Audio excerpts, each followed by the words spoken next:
All right, man. Let's talk about somebody I do miss, man, seeing here and there. Colin Cowherd, man.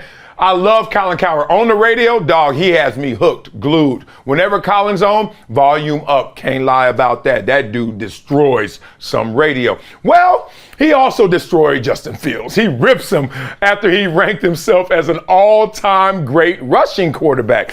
Okay, there's a life lesson in here outside of this. So Chicago Bears quarterback Justin Fields recently made some comments anointing himself, if I do say so myself, as a top 5 rushing quarterback in NFL history. That was fast. All right, so Colin Cowherd is concerned that the 5 wins, 20 losses career quarterback could be on an alarming path towards a Baker Mayfield-esque ego, while also completely lacking any self-awareness. Cowherd on his ego and the quarterback's ego. I think all of the quarterbacks in the NFL with the most pressure is not on Dak, it's on Justin Fields. For years and years when I criticized Baker Mayfield, many of you confused ego for confidence. I thought Baker had too much ego. I thought Johnny Manziel had too much ego. Let go of my ego, right? So then he discussed more on the quarterback's confidence. He said, you say, I love my quarterback to be confident. Mahomes is, but he has self-awareness. Brady, Peyton Manning, Joe Burrow, Lamar Jackson, they have confidence. I don't see their ego. I don't love this. Justin Fields saying he's a top 5 quarterback running all time for a quarterback who was 5-20 and right now is closer to a bust than a star. Let me stop down right there. Because somehow, some way, it got inserted to a quarterback's resume, the team's win and loss record. Now, I understand the coincidence, I understand the correlation, but I don't like it when it goes to full causation of you're the reason we're good or you're the reason we're bad. Because usually the top quarterback in college is going to one of the top teams in the draft that is drafting at the top of the draft. But that means they are a sorry ass team the year before, right? How do you get the top pick? Be sorry the year before, right? Suck for luck. Okay, now you get Andrew Luck. But guess what? He's going to an organization that kind of sucks. But Andrew Luck hits the ground running. Yay, Andrew Luck. And then there are quarterbacks that, oh man, Peyton Manning, #1 overall pick, goes to the Colts. Boo, they sorry. They were 3-13 his rookie year. Peyton Manning wasn't that great either. But guess what? Was Peyton Manning a great quarterback who just went to a bad situation, didn't have to turn around? Yes. And then there are some quarterbacks that go to bad situations and it never turns good, right? And you look at that situation, is the quarterback bad or is that situation bad, right?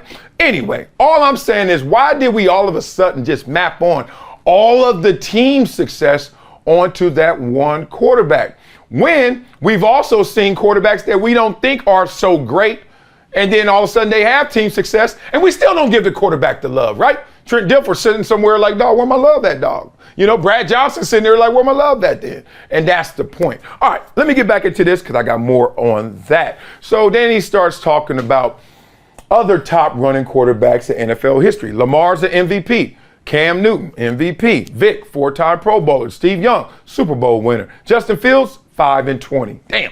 I got a guy with a quarterback rating in the 70s, a guy that's now hurt, and they ended last season with a 10-game losing streak. You know who else I would put in that list? Russell Wilson, you know, Super Bowl winner. If you're a great running quarterback, you win games. Okay. Whew. This is tough because you do win games, but let's talk about how those goalposts also move as you win those games. I get back to that. So he also said, I've always been 60-40 on if Justin Fields is going to succeed. I'm coming back 5% after these comments. I'm now 55-45. He's going to succeed. Boy, Colin be slicing it. He lacks a little self-awareness. I know Chicago will go crazy, but right now, Justin Fields is a bust. Oh my God, he said it. He's 5-20 with a 10-game losing streak and with a passer rating in the 70s. Last year, was he not easily the worst quarterback in that division? Sizzling over here. Aaron, it wasn't Aaron. Wasn't Goff, wasn't Kirk Cousins. Right now, he's a YouTube quarterback. His highlights are great. God dog. Woo! Lord. I don't know Justin Fields like that, so I can't even defend him to the fullest, but I'm going to do my part. Let me just say this. Colin ain't wrong, but Colin ain't right. All right, let me tell you what's wrong about this. In this world today, he just said I'm a top 5 running quarterback. And he's on pace already to do that. If he just stays healthy, wins or losses to the side, he probably will be regarded as a top 5 rushing quarterback ever. You want to know why? Look at his plays already. Look at what the offense that they had. They've had changes on the sidelines, obviously, to give them a better structure offensively. But in the meantime, this sucker here can run that football, and we have seen that time and time again. So he just picked a little niche, right? A little niche for him that said, I am the greatest at that. That's like me saying, hey, and this is true. My first 3 years, nobody played the run better than me at the end. That's how I got on the field. I sucked in pass rush, 0 sacks, 3.5 sacks, 5 sacks, which not sucked, but it wasn't the greatest. But against the run, I had games where I had 11 tackles, 17 tackles, 19 tackles. I mean, I was out. I could play the run like nothing. So imagine me in my 3rd year, like I am top 5 in the league right now. Run defenders. And somebody will be like, no, you're not, and you suck because your team doesn't win. You'd be like, what are you talking about, Willis? So I think there's some of that. There's some of this. This world makes you wait for your compliments, and I hate it. I hate that we have to wait for somebody to compliment you, or you come off as lacking self-awareness, or you come off as not showing humility. But I don't like it because it's empowering others too much. It is allowing outsiders to dictate who I am in perception too much. I'll give you an example. The most beautiful woman that I ever saw outside of my wife, wink, in my life in the 9th grade was Tiffany Cambridge. 9th grade, Tiffany Cambridge wore heels to school. Makeup to school, was beyond beautiful, and everybody knew it, including the senior girls. Like, watch little Tiffany around your man, because he gonna be looking. Tiffany was insane. Still the homegirl to this day. If you know who she is, you know who she has kids by, etc., then it all makes sense. All right, anyway. Tiffany and I were the homies. Now I had a crush on her beyond so much that she put me in the friend zone. It's like, Marcellus, stay there and let's be besties. So we were really cool, whatever. I was stuck in that friend zone. I was so mad. Anyway, so we used to talk and I used to be like, damn, Tiffany, you know, every day you show up at school, everybody is on your team. Everybody on your tip. She's like, I know. But the tough thing was she had to act like she wasn't that pretty, that fine. Why? Because people thought she would be cocky if she walked in and thought the exact same thing you thought, but had to wait for you to say it before she can act like that. Y'all catch that? She had to literally go like this until someone said, oh my God, you look beautiful. Oh, thank you. When she really already knew she looked beautiful. Dog, it's okay. Now imagine that she did walk in there though, like, and someone say, oh, you look beautiful. You're like, thank you. And that compliment didn't hit anywhere. Like you didn't see them perk up. You didn't see them get bigger. And that's what a lot of compliments are, is to be like, oh, I'm giving you this. Now look at it. Did you respond to it? What if somebody said, oh, you look amazing. Thank you. And you just keep it going. They're like, oh, I ain't going to tell them they look amazing again. You'd be like, dog, I agree. So it's a whole mind game thing that she had to play just to wait for you to give her a compliment of something she already knew. Why does Justin Fields have to wait for someone else to say, you know what, I think he's like a top 5 rushing quarterback ever? Why has he got to wait? Isn't that crazy? Like, we're going to wait till he done, flowers gone. We doing it with LeBron. Oh, we're going to give him more flowers when he's gone. I'm like, give it to him right now. Now, y'all might be like, he giving himself these flowers, and that's the problem. And I hear some of that. But I don't like this world where Bill Parcells is the only way we think. You are what your record says you are.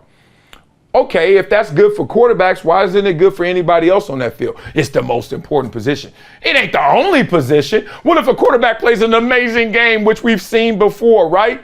And then still loses that game because of a turnover, a fumble from a running back?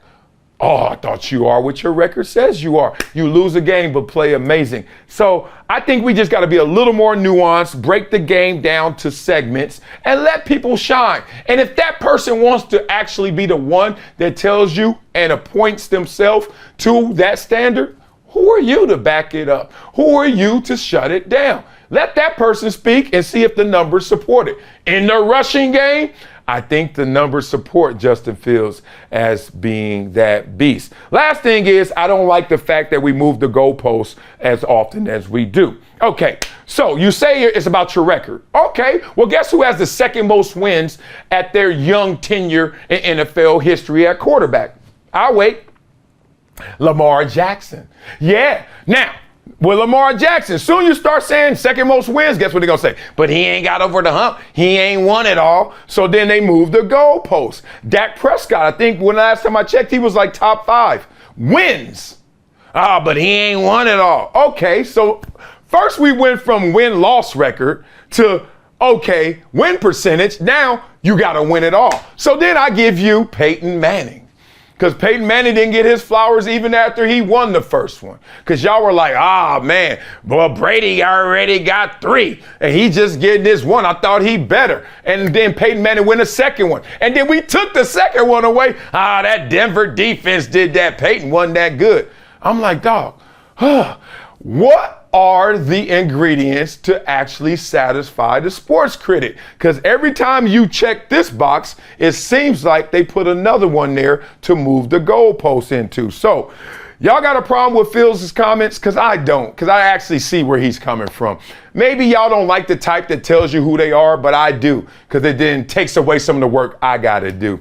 Or do y'all like what Colin said about him? And does his comments lean more towards ego or confidence? That's interesting, because Colin's take wasn't bad. It's just like maybe there's some room to grow where we actually allow someone to tell us exactly who they are, because the facts speak for that as well.